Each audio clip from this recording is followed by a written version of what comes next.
হযরত সাদ বিন আবু ওয়াক্কাস রাদিয়াল্লাহু তাআলা আনহু তিনি ছিলেন রাসূল সাল্লাল্লাহু আলাইহি সাল্লাম এর একজন অত্যন্ত প্রিয় সাহাবী।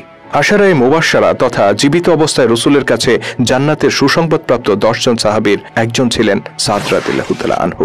তিনি ছিলেন একজন অসম সাহসী বীর যোদ্ধা। বদর, উহুদ থেকে শুরু করে রাসূল সাল্লাল্লাহু আলাইহি সাল্লামের জীবনে পরিচালিত প্রতিটি যুদ্ধে রাসূলের পাশে থেকে তিনি যুদ্ধ করেছেন। রাসূল সাল্লাল্লাহু আলাইহি সাল্লাম ও আবু বকর রাদিয়াল্লাহু তাআলা আনহুর ইন্তেকালের পর হযরত ওমর রাদিয়াল্লাহু তাআলা আনহু যখন খলিফা তখনকার ঘটনা। পারস্যের বিরুদ্ধে পরিচালিত কাদিসিয়ার যুদ্ধে সেনাপতি হিসেবে নিয়োগ দেয়া হয় হযরত সাদ বিন আবু ওয়াক্কাস রাদিয়াল্লাহু তাআলা আনহুকে। সেই যুদ্ধে মুসলিম বাহিনী বিজয়ী হয় আর ইরাক সহ তৎকালীন পারস্য সাম্রাজ্যের বিরাট অঞ্চল চলে আসে ইসলামী খেলাফতের অধীনে। বিজয়ী সেনাপতি সাদ বিন আবু ওয়াক্কাস রাদিয়াল্লাহু তাআলা আনহুকেই ওই অঞ্চলের গভর্নর হিসেবে দায়িত্ব প্রদান করেন খলিফা ওমর রাদিয়াল্লাহু তাআলা আনহু। অতঃপর ইরাকের কুফা নগরীতে নিজের রাজধানী স্থাপন করে ইরাকের গভর্নর হিসেবে দায়িত্ব পালন করতে থাকেন সাদ বিন আবু ওয়াক্কাস রাদিয়াল্লাহু তাআলা আনহু। সেনাপতি সাদ রাদিয়াল্লাহু তাআলা আনহু তার বিজয় অভিযান পরিচালনাকালে পারস্য সম্রাটের বিলাস বেশন ও আরামায়েশের অফুরান নজির দেখেছেন। কুফা নগরীকে নিজের রাজধানী হিসেবে সাজিয়ে তোলার সময় হয়তো সেই সব কথা তার মনে পড়েছিল। তিনি নিজের রাজধানীকেও একইভাবে জাঁকজমকপূর্ণ করে সাজিয়ে তোলার চেষ্টা করেন। নিজের জন্য একটি প্রাসাদও নির্মাণ করেন সাদ বিন আবু ওয়াক্কাস রাদিয়াল্লাহু তাআলা আনহু। এমনকি পারস্য সম্রাট খসরু পারভেজের প্রাসাদের একটি তোরণ এনে তিনি নিজের প্রাসাদে যুক্ত করেন। হয়তো কিঞ্চিত আরাম আয়েশের আকাঙ্ক্ষা তার হৃদয়ে বাসা বেঁধেছিল। এই খবর যখন মদিনায় পৌঁছে খলিফা ওমর যেন তেলে বেগুনে জ্বলে ওঠেন। পারস্যের বিলাস বেশন দেখে সাদ রাদিয়াল্লাহু তাআলা আনহুর মতিভ্রম হয়েছে কিনা তা খলিফাকে ভাবিয়ে তোলে। অতঃপর তিনি একজন দূতকে ডেকে পাঠালেন আর তার হাতে একটি চিঠি ধরিয়ে দিলেন। অতঃপর বললেন, দ্রুত কুফায় চলে যাও আর সেখানে পৌঁছেই সাদের প্রাসাদে আগুন ধরিয়ে দাও। সে তোমাকে এর কারণ জিজ্ঞেস করলে এই চিঠিখানা তার হাতে ধরিয়ে দেবে।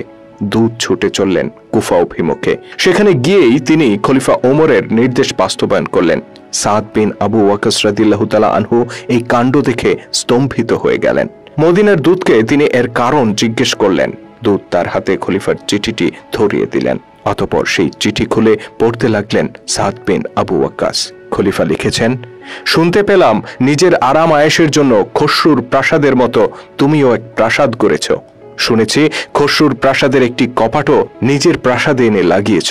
দারোয়ান সিপাহী রেখেছ। এতে প্রজাদের অভাব অভিযোগ নিয়ে তোমার কাছে আসতে অসুবিধা হবে তা হয়তো তুমি ভেবে দেখোনি। নবীর পথ পরিত্যাগ করেছ আর খসরুর পথে হেঁটে চলেছ। ভুলে যেও না, প্রাসাদে বসবাস করেও খসরুর দেহ আজ কবরে ধ্বংস হয়ে যাচ্ছে।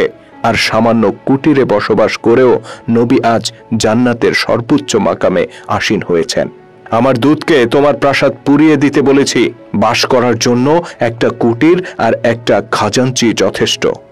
খলিফার চিঠি পাঠ শেষে কান্নায় ভেঙে পড়লেন সাদ বিন আবু ওয়াক্কাস রাদিয়াল্লাহু তাআলা আনহু। নতমস্তকে তিনি খলিফার নির্দেশ মেনে নিলেন। আর কখনো কোনোদিন বিলাসী জীবনের আকাঙ্ক্ষা তাকে স্পর্শ করতে পারেনি। আল্লাহ নবী তার সারা জীবনের সাধনায় যে উম্মাহ গড়ে তুলেছিলেন তাদেরকে তিনি কেবল ন্যায় আর সত্য প্রতিষ্ঠার সংগ্রামের শিক্ষা দিয়েছিলেন।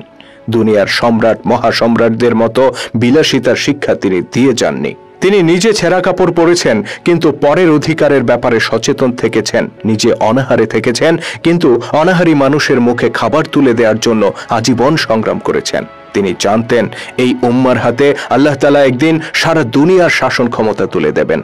এই শাসন ক্ষমতা পেয়ে জাতির শাসকেরা যেন কখনো বিলাসিতায় ডুবে না যায়, সাধারণ মানুষ থেকে পৃথক হয়ে নিজেদেরকে আলাদা অভিজাত হিসেবে পরিচয় না দেয়, তার জন্য আজীবন তিনি সাধারণ মানুষের সাথে থেকে সাধারণ সাদামাটা জীবনযাপন করেছেন। আর রসুলের এই সুন্নাহকে আজীবন অক্ষরে অক্ষরে পালন করেছেন মুসলিম জাহানের মহান খলিফা হযরত ওমর রাদিয়াল্লাহু তাআলা আনহু। আর তার অধীনে যে গভর্নররা ছিলেন তাদেরকেও তিনি বাধ্য করেছিলেন রসুলের এই সুন্নাহ পালনে।